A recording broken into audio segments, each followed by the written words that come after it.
வணக்க மக்களே, சற்று முன்னாடியான செய்தி ஒன்று வெளியாகலாம்.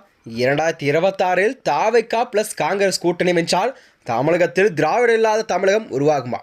வாங்க வீடியோவை முழுமையாக்கலாம். அதாவது பீகார் தேர்தல் முடிவுக்கு பிறகுதான் தேசிய அளவில் பின்னடைவை சந்தித்துள்ள காங்கிரஸ் கட்சியானது தமிழகத்தில் கண்டிப்பாக நடிகர் விஜயின் தமிழக வெற்றிக் கழகமுடான கூட்டணி என்பது மிகவும் தீவிரமாக பரிசீலித்து வருவதா.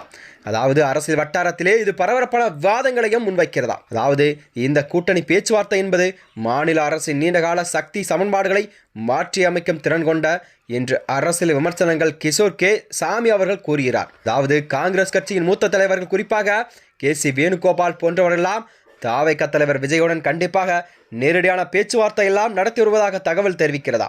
இந்த பேச்சுவார்த்தை என்பது கரூர் விஜய் சந்தித்த சிக்கலுக்கு முன்பே தொடங்கியதாக கூறப்படுகிறதா.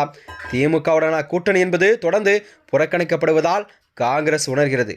அதாவது சட்டமன்ற மற்றும் நாடாளுமன்ற தேர்தல்களில் குறைந்த எண்ணிக்கையிலான தொகுதிகளை மட்டுமே பெற்று ஆட்சி பங்கு கிடைக்காததால் அக்கட்சியின் இரண்டாம் கட்ட தலைவர்களை சோர்வடைந்து விட்டார்களாம். அதாவது திமுக ஆட்சியில் மீண்டும் அதே 25 தொகுதிகள் பெறுவதை விட ஆட்சி பிடிக்கக்கூடிய அல்லது புதிய கட்சி அரசியல் சக்தியாக விஜயுடன் கூட்டணி அமைத்தால் கண்டிப்பாக அதற்கான பலன் கண்டிப்பாக நமக்கு கிடைக்கும் என்று காங்கிரஸ் கணக்கு போடுகிறதா.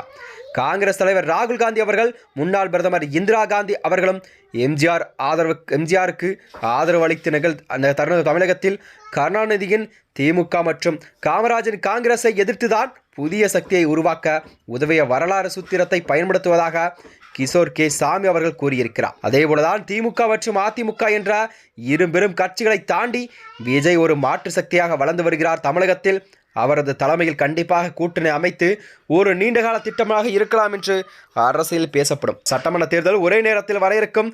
கேரளா மற்றும் புதுச்சேரி கூட தாவைக்காவுடனான கூட்டணி என்பது கூடுதல் வாக்குகளை பெற உதவக்கூடும் என்று காங்கிரஸ் நம்புகிறதா. காங்கிரஸை பொறுத்தவரை வெளியேற்றுவதில் திமுகவுக்கு லாபம் என்று அரசியல் விமர்சனங்கள் குறிப்பிடுகிறதா. காங்கிரஸை வெளியேறினால் கண்டிப்பாக உதயசூரின் சின்னத்தில் போட்டியிட கூடுதல் இடங்கள் கிடைக்கும் என்று திமுக கருதுகிறது. அத்துடன் விசிக போன்ற கூட்டணி கட்சிகளுக்கெல்லாம் அதிக இடங்களையும் ஒதுக்குவது அவர்களுக்கு கண்டிப்பாக ஒரு ஈஸியாக இருக்கும் நிலையில்தான் பார்க்கப்படுகிறதா. பாமக மற்றும் தேமுதிக போன்ற மாற்று திராவிட கட்சிகளை கூட்டணிக்குள் கொண்டு வந்தால் கண்டிப்பாக அவருக்கான தொகுதி பங்கீடு கண்டிப்பாக வழங்கப்படும் அதிக அளவில் என்று திமுக அதற்கான வேலைகள் எல்லாம் செய்து வருகிறதா.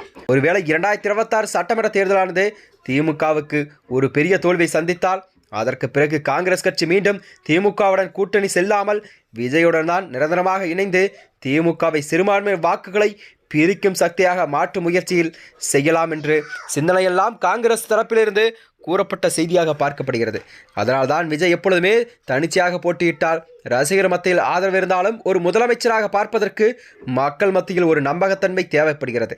காங்கிரஸ் போன்ற ஒரு தேசிய கட்சியுடன் விஜய் தலைமையில் இணைந்தால் கண்டிப்பாக அது மும்முனை போட்டி என்பதில் ஒரு சீரியஸான அரசியல் போராட்டமாக மக்களுக்கு உணர்த்தும் வகையில் தான் பார்க்கப்படும் என்று கூறுகிறார்கள். மேலும் இதுபோன்ற வீடியோக்களை தெரிந்து கொள்ள நமது சேனலை மறக்காமல் சப்ஸ்கிரைப் செய்து கொள்ளும். நன்றி, வணக்கம்.